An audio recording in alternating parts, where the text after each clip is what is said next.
भागवत गीता का 10वां अध्याय यानी विभूति योग एक बहुत ही गहरे सवाल का जवाब देता है। सवाल यह है कि एक छोटा सा सीमित मन उस अनंत को कैसे समझे जो हर जगह हर चीज में मौजूद है।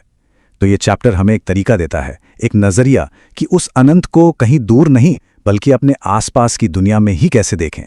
तो चलिए इसी कमाल के आइडिया को थोड़ा और समझते हैं।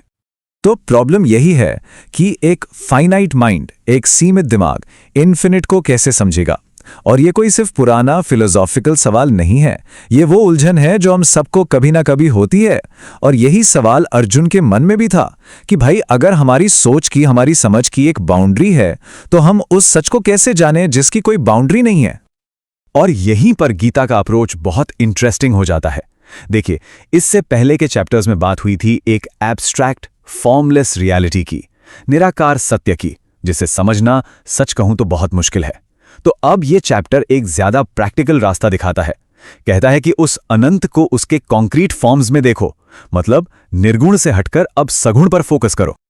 इसे समझने के लिए एक बड़ी अच्छी एनालॉजी है। मान लीजिए कि पिछले चैप्टर्स प्योर साइंस थे, मतलब सिर्फ थ्योरी, तो ये चैप्टर 10वां अध्याय अप्लाइड साइंस है, मतलब अब थ्योरी को प्रैक्टिकल में लाने का समय है। मकसद सिर्फ जानना नहीं बल्कि उस ज्ञान को सच में महसूस करना है, अनुभव करना है। तो इस प्रॉब्लम का सलूशन क्या है? गीता इसका जवाब देती है विभूति योग के रूप में, यानी अ योगा ऑफ डिवाइन मैनिफेस्टेशंस। पर यह है क्या चीज? चलिए इससे समझते हैं। एक बात साफ समझनी होगी, विभूति योग कोई फैक्ट्स की लिस्ट नहीं है। ये एक प्रैक्टिस है, देखने का एक नया तरीका है। ये हमें सिखाता है कि अपने आसपास की दुनिया में, चाहे कोई ऊंचा पहाड़ हो, कोई महान इंसान हो या कोई जबरदस्त आइडिया, हर चीज में उस डिवाइन पावर की एक झलक कैसे देखें। और ये जो ज्ञान दिया जा रहा है, ये सिर्फ कोई पावर शो नहीं है। ये श्लोक साफ बताता है कि इसके पीछे कंपैशन है, करुणा है। ये ज्ञान अर्जुन की मदद करने के लिए दिया जा रहा है। एक तरह से ये एक लविंग गाइडेंस है। अब इस पूरे योग का जो फाउंडेशन है, जो नींव है, वो कृष्ण की एक घोषणा पर टिका है।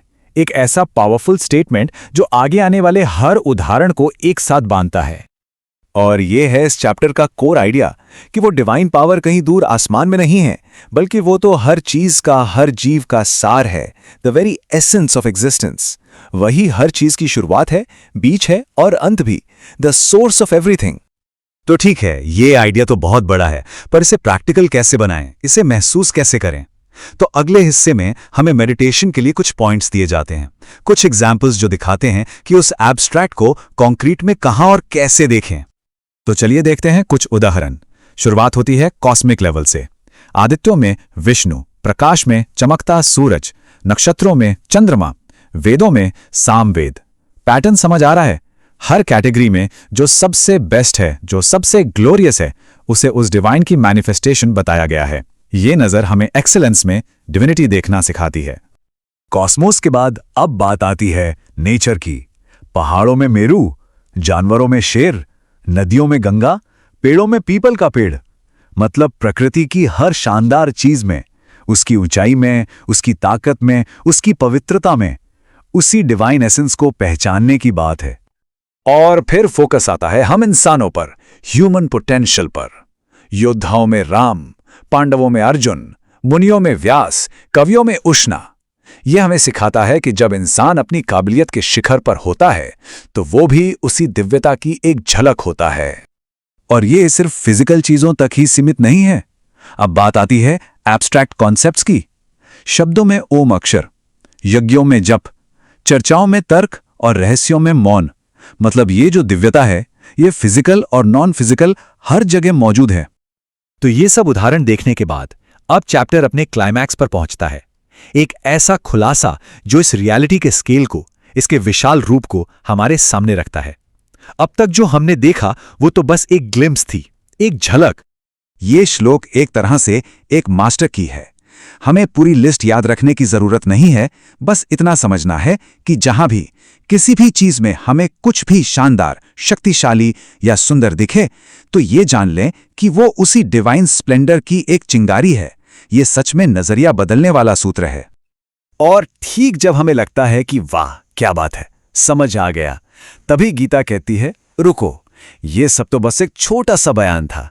असली बात तो अब आ रही है, एक ऐसी बात जो दिमाग को हिला कर रख देगी।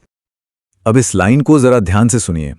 मैं अपने एक अंश मात्र से इस संपूर्ण जगत को धारण करके स्थित हूं।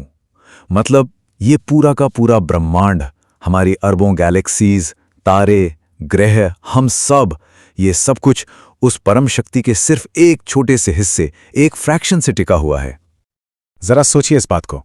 एक अकेला अंश, अ सिंगल फ्रैक्शन, वो सब कुछ जिसे हम जानते हैं, जिसका हम अनुभव कर सकते हैं, वो सब उस अनंत के सिर्फ एक हिस्से में है। वो मन जो शुरुआत में परेशान था कि अनंत को कैसे समझें, उसे अब पता चलता है कि वो तो खुद उसी अनंत के एक छोटे से हिस्से के अंदर है। तो ये चैप्टर हमें एक बहुत बड़े सवाल के साथ छोड़ जाता है। अगर ये पूरी कायनात, ये सारा एग्जिस्टेंस सिर्फ एक छोटा सा हिस्सा है, तो वो पूरा, वो एब्सोल्यूट कितना बड़ा, कितना अनइमेजिनेबल होगा। विभूति योग हमें उस पूरे की एक झलक तो दिखाता है, पर बाकी की खोज हम सब पर छोड़ देता है।